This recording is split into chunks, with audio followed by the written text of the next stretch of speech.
over, suggests a healthy increase in nominal GDP growth, which after all constitutes the tax base for indirect tax collections.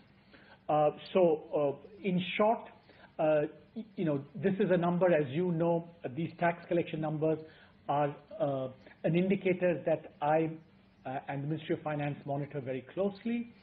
To us, it seems that it is it's a real-time and a very credible indicator of developments in the underlying economy.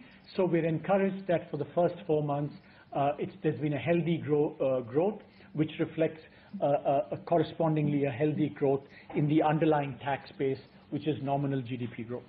So how do you see the devaluation of Yuan, especially on the export number?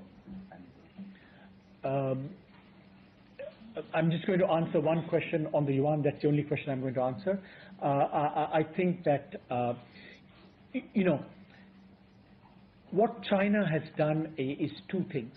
It has, on the one hand, devalued the currency, but it's also, what they have done is also a measure aimed really at reducing the spread between onshore and offshore rates, which, not coincidentally, follows from an IMF report which said that in order for the Yuan to become included as part of the RMB, that's one indicator that they'll want more. So this action is both an endeavor to make the Yuan a more plausible, credible candidate for inclusion in the SDR basket, but at the same time, there is no doubt that China is responding to its own internal development, slowing down of the growth in exports, in order to give its economy a boost.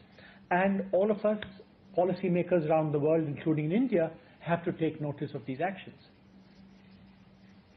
So one question, sir. So if the GST bill doesn't get passed in the current session, do we expect its rollout from the targeted April 1, 2016? No comment.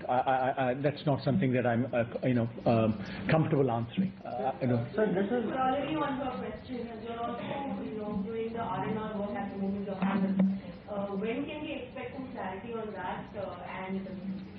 There were earlier reports saying that an R&R of 25% is something.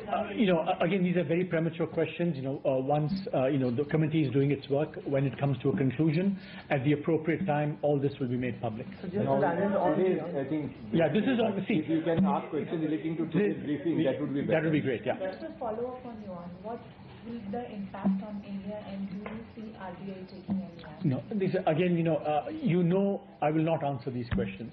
One last question, if you want to ask. Yeah. So in that section, you have spoken about the growth, the number that we have. So are we basing our estimates only on the indirect tax collections? Are there any other indicators also that are, indicating the same? Because we look at the credit growth, that's extremely low right now. NPA is not in a very good situation as of now. Globally, the signals are not very clear. See, let me just say, I just want to make one point, which frustrates me a little bit about all you people. You look at credit growth. Please do not look at nominal credit growth.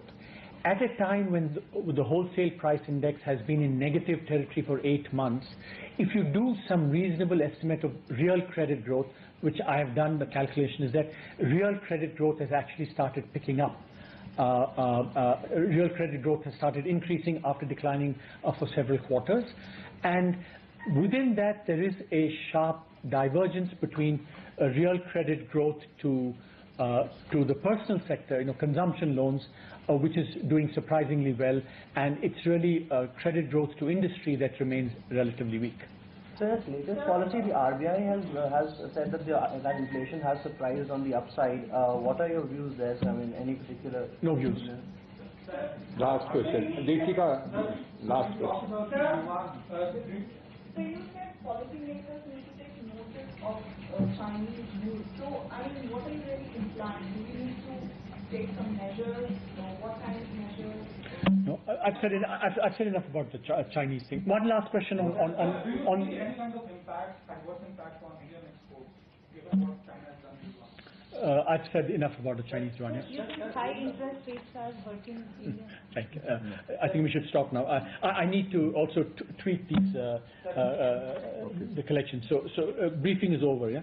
Thank you. Okay. Thank you. Well, I guess the purpose of the press conference was to highlight what the PIB put on its press release and the Commerce Ministry put out yesterday on the April-July indirect tax collections, which are very sharply higher. I think it's about 45% higher, but that is because of the higher excise duties on fuel products.